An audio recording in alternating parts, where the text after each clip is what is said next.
नमस्कार दोस्तों, हमारे चैनल में आपका फिर से स्वागत है। दोस्तों, आजकल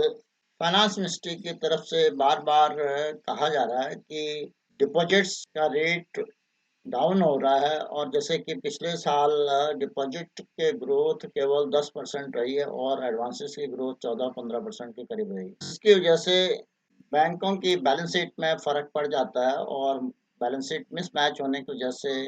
लिक्विडिटी पोजीशन भी चेंज हो जाती है। इन सब चीज़ों को ध्यान में रखते हुए बार-बार फाइनेंस मिनिस्ट्री से लेकर के आरबीआई गवर्नर और डिफरेंट फोरम पे डिपॉजिट मोबिलाइजेशन की बात हो रही है। कल ही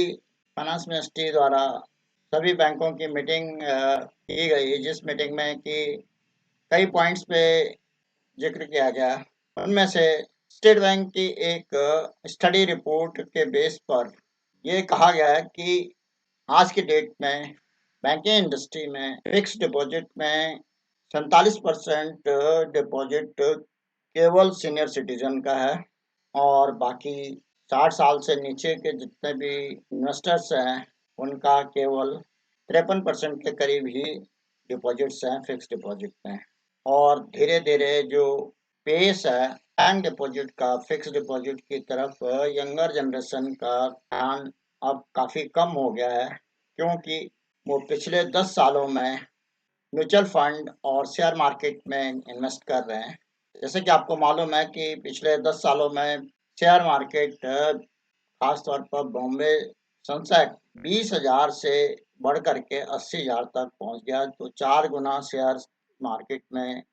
ग्रोथ हुई है। जबकि बैंक डिपॉजिट और इंटरेस्ट रेट धीरे-धीरे कम होता जा रहा है और साथ ही वहाँ पर टैक्स का प्रोविज़न होने की वजह से और एक्रूएबल पे ही टैक्स कटने की वजह से लोग बैंक की तरफ कम डिपॉजिट कराना चाहते हैं। सीनियर सिटीजन के डिपॉजिट 2-3 कारणों से बैंकों में रखे जाते हैं। पहला तो ये है कि सीनियर सिटीजन की जो जनरेशन है उनका शेयर मार्केट या म्यूचुअल फंड में उतना विश्वास नहीं है और उसको रिस्की इन्वेस्टमेंट मान करके चलते हैं, इसलिए वो फिक्स डिपॉजिट में ही रखना पसंद करते हैं। दूसरा कारण यह है कि जो सीनियर सिटीजन की जनरेशन है, उस जनरेशन ने शेयर मार्केट के बारे में बहुत ज़्यादा अध्ययन नहीं किया और ना ही उन्होंने शेयर मार्केट के जो रिटर्न्स हैं के बारे में कभी ज़्यादा सोचा, तो जिसकी वजह से उनके नॉलेज के गैप होने की वजह से भी वो बैंकों में ही फिक्स डिपॉजिट रखना पसंद करते हैं। तीसरा कारण है कि भारत में बैंक डिपॉजिट के बाद प्रॉपर्टी में भी इन्वेस्ट करना लोग ज़्यादा पसंद करते हैं बजाय कि शेयर मार्केट के। और ख़ास तौर पे जो पुरानी जनरेशन है उनका प्रॉपर्टी में काफ़ी अटैचमेंट होता है, ख़ास तौर पर वो वाली प्रॉपर्टी लेना चाहते हैं जिसमें कि लैंड के साथ मकान बनाया जाए। तो वो उस जनरेशन का जो अपना सोचने का नज़रिया है, वो उसकी वजह से वो सेफ इन्वेस्टमेंट करना चाहते हैं, ज़्यादा रिस्की इन्वेस्टमेंट नहीं करना चाहते हैं। दूसरी तरफ जो यंग जनरेशन है, वो पिछले 10 सालों से देख रही है कि शेयर मार्केट में ग्रोथ लगातार हो रही है और जिसकी वजह से डीमैट अकाउंट 2014 में जो कि केवल 4 करोड़ थे, अब वो 20 करोड़ के करीब पहुँचने वाले हैं। तो डीमैट अकाउंट लगभग 5 गुना बढ़े हैं और साथ ही मार्केट शेयर मार्केट जैसे मैंने पहले बताया कि 4 गुना बढ़ चुकी है पिछले 10 सालों में और ये कंटीन्यूअस अपवर्ड ट्रेंड होने की वजह से यंगर जनरेशन शेयर मार्केट में या म्यूचुअल फंड में ज़्यादा इन्वेस्ट करना पसंद कर रही है बजाय कि बैंकिंग इंडस्ट्री में फिक्स डिपॉजिट में रखने के। हालाँकि वो बैंकिंग सेविंग अकाउंट और फ्लेक्सी डिपॉजिट अकाउंट यूज़ करते हैं, लेकिन उनका अल्टीमेट इन्वेस्टमेंट का पर्पस म्यूचुअल फंड या शेयर मार्केट या अल्टरनेट एसेट्स गोल्ड में या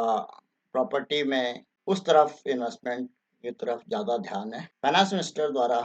यह भी कहा गया है कि बैंकिंग इंडस्ट्री को अब सेमी अर्बन और रूरल एरिया में अपने डिपॉजिट मोबिलाइज़ करने चाहिए, क्योंकि फाइनेंस मिनिस्ट्री में उनको ये फीडबैक है कि रूरल डिपॉजिट आसानी से बैंकिंग इंडस्ट्री में आ सकते हैं या सेमी अर्बन डिपॉजिट भी बैंकिंग इंडस्ट्री में आसानी से आ सकते हैं। लेकिन इस में भी वो ये भूल जाते हैं कि आज की डेट में सेमी अर्बन एरिया में भी लोग शेयर मार्केट में या म्यूचुअल फंड में आसानी से इन्वेस्ट कर रहे हैं। खास तौर पर जो म्यूचुअल फंड का जो शेयर अभी बढ़ता जा रहा है टियर 2 और टियर 3 सिटीज का भी, इससे ये लगता है कि जितने भी सेमी अर्बन एरिया है वहां पर भी शेयर मार्केट में इन्वेस्टमेंट का ट्रेंड शुरू हो गया, क्योंकि आज की डेट में न केवल लैपटॉप या घर बैठे ही इन्वेस्टमेंट हो सकती है बल्कि मोबाइल से भी इन्वेस्टमेंट कर सकते हैं। तो अब ये कहना या इस गलत फहमी में रहना कि सेमी अर्बन या रूरल एरिया में डिपॉजिट मोबिलाइजेशन के अच्छे चांसेस हैं, वो भी तर्क संगत नहीं है। दूसरा कारण यह है कि आज की डेट में जो पॉपुलेशन का ट्रांसफॉर्मेशन का ट्रेंड चल रहा है, तो वो रूरल एरिया में अब धीरे-धीरे पॉपुलेशन अर्बन एरिया की तरफ जा रही है या सेमी अर्बन एरिया में जा रही है। तो रूरल एरिया की जो पॉपुलेशन है या जो अर्निंग पॉपुलेशन है या जो सेविंग कर सकती है, वो पॉपुलेशन वहाँ पर नहीं है। वहाँ पर केवल सीनियर सिटीजन है, बुजुर्ग लोग हैं या पेंशनर्स हैं, जो कि पेंशन में आने के बाद अपने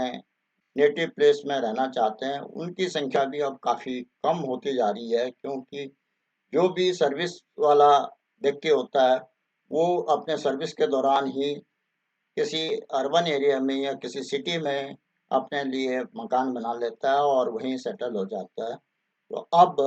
रूरल एरिया में धीरे-धीरे जो अर्निंग पर्सन है, वो कम होते जा रहे हैं और यदि कोई रूरल एरिया में रहता है, तो वही लोग हैं जो कि या तो उनकी अर्निंग कैपेसिटी काफ़ी कम है और या वो गवर्नमेंट के जो फ्री के राशन में है, उसी में जी रहे हैं, जिसकी वजह से रूरल एरिया में डिपॉजिट मोबिलाइजेशन के चांसेस काफ़ी ब्लीक हैं। तीसरा जो रूरल एरिया में जो एक कैटेगरी है जो कि कॉन्ट्रैक्टर्स की है, ठेकेदार की है या पॉलिटिशियंस की है, छोटे-मोटे रूरल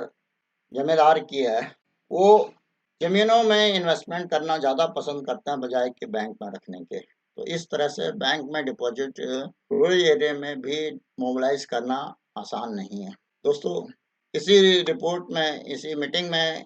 फाइनेंस मिनिस्टर द्वारा बढ़ते हुए साइबर अटैक की भी चर्चा की गई है और ये कोई अतिशयोक्ति नहीं होगी कि आज की डेट में बैंक के डिपॉजिट भी सेफ नहीं है और जो डिजिटल फ्रॉड्स हो रहे हैं, वो घर बैठे ही आपके मोबाइल के द्वारा, आपके लैपटॉप के द्वारा आपसे ही फ्रॉड कराए जाते हैं। कोई फ्रॉडलेंट ऐप को डाउनलोड करने के बाद आपसे ही आपके डाटा ले लिए जाते हैं और उसके बाद आपके अकाउंट्स को खाली किया जाता है। तो इस तरह से बैंक के डिपॉजिट भी सेफ ना होने की वजह से भी लोगों में बैंक में डिपॉजिट करने का रुझान काफ़ी कम हो गया है। जैसे कि मैं पहले भी बता चुका हूँ कि बैंक डिपॉजिट पे टैक्स लगने की वजह से बैंक की जो डिपॉजिट की नेट यील्ड है, वो अब आज की डेट में 5-6% के करीब ही बनती है, क्योंकि उसमें यदि किसी को 30% टैक्स पड़ता है और 7% इंटरेस्ट रेट मिलता भी है, यदि सीनियर सिटीजन है उसको 7.5% तक का भी इंटरेस्ट रेट मिलता है, लेकिन उसमें यदि 30% टैक्स पड़ता है तो उसकी नेट यील्ड जो है वो 5 सवा 5% से ज़्यादा नहीं पड़ती, जो कि इंडिया में इन्फ्लेशन के रेट के बराबर ही है। तो इन्फ्लेशन का रेट को बीट करने के लिए बैंक डिपॉजिट आज की डेट में बहुत ज़्यादा कारगर सिद्ध नहीं होते हैं। इसलिए अब जो यंग जनरेशन है, उन्होंने अपना जो सेविंग और इन्वेस्टमेंट का जो पैटर्न है, उसको बिल्कुल चेंज कर दिया और वो ज़्यादातर इन्वेस्टमेंट म्यूचुअल फंड और शेयर मार्केट में डायरेक्टली इन्वेस्ट कर रहे हैं और उसकी वजह से अब बैंक के फिक्स डिपॉजिट का जो डिक्लाइनिंग ट्रेंड है, वो फ्यूचर में और ज़्यादा बढ़ता जाएगा, अगर गवर्नमेंट ने अपनी टैक्सेशन पॉलिसी में चेंज नहीं किया या जो इंटरेस्ट रेट है उनको थोड़ा-सा रैशनलाइज़ नहीं किया, तो बैंक के डिपॉजिट धीरे-धीरे कम होते जाएँगे। हाँ, अगर यदि कोई शेयर मार्केट में या म्यूचुअल फंड में कोई मेजर टेक्निकल करेक्शन आती है या कोई ऐसा ट्रेंड लगता है कि जिसमें डाउनवर्ड ट्रेंड होगा, तो उस समय लोग धीरे-धीरे शेयर मार्केट और म्यूचुअल फंड से स्विच ओवर करके अपने बैंकिंग में डिपॉजिट कराना शुरू कर देंगे। लेकिन अभी जो गवर्नमेंट की स्टेबिलिटी को देखते हुए और जो शेयर मार्केट में रेगुलर इंक्रीजिंग ट्रेंड को देखते हुए ऐसा प्रतीत नहीं होता कि शेयर मार्केट में कोई मेजर टेक्निकल करेक्शन आएगी। इसलिए इस प्रकार की अटकल लगाना भी कारगर सिद्ध नहीं हो सकता। दोस्तों, आज के इस वीडियो में मैं इतना ही कहना चाहता था। आशा है कि इस वीडियो में दी गई जानकारी से आपको लाभ होगा और आपको पसंद भी आई होगी। अगर पसंद आए तो इसको लाइक करें, साथ ही अपने दोस्तों में शेयर भी करें। फाइनेंशियल लिटरेसी से संबंधित, बैंक से संबंधित, गवर्नमेंट की स्कीम के बारे में, बैंक पेंशन के बारे में जानने के लिए इस चैनल को सब्सक्राइब करें अगर आपने अभी तक सब्सक्राइब नहीं किया। नए नए वीडियो के जल्द नोटिफिकेशन के लिए बेल आइकन दबाना ना भूलें। वीडियो को अंत तक देखने के लिए धन्यवाद। जय हिंद, वंदे मातरम।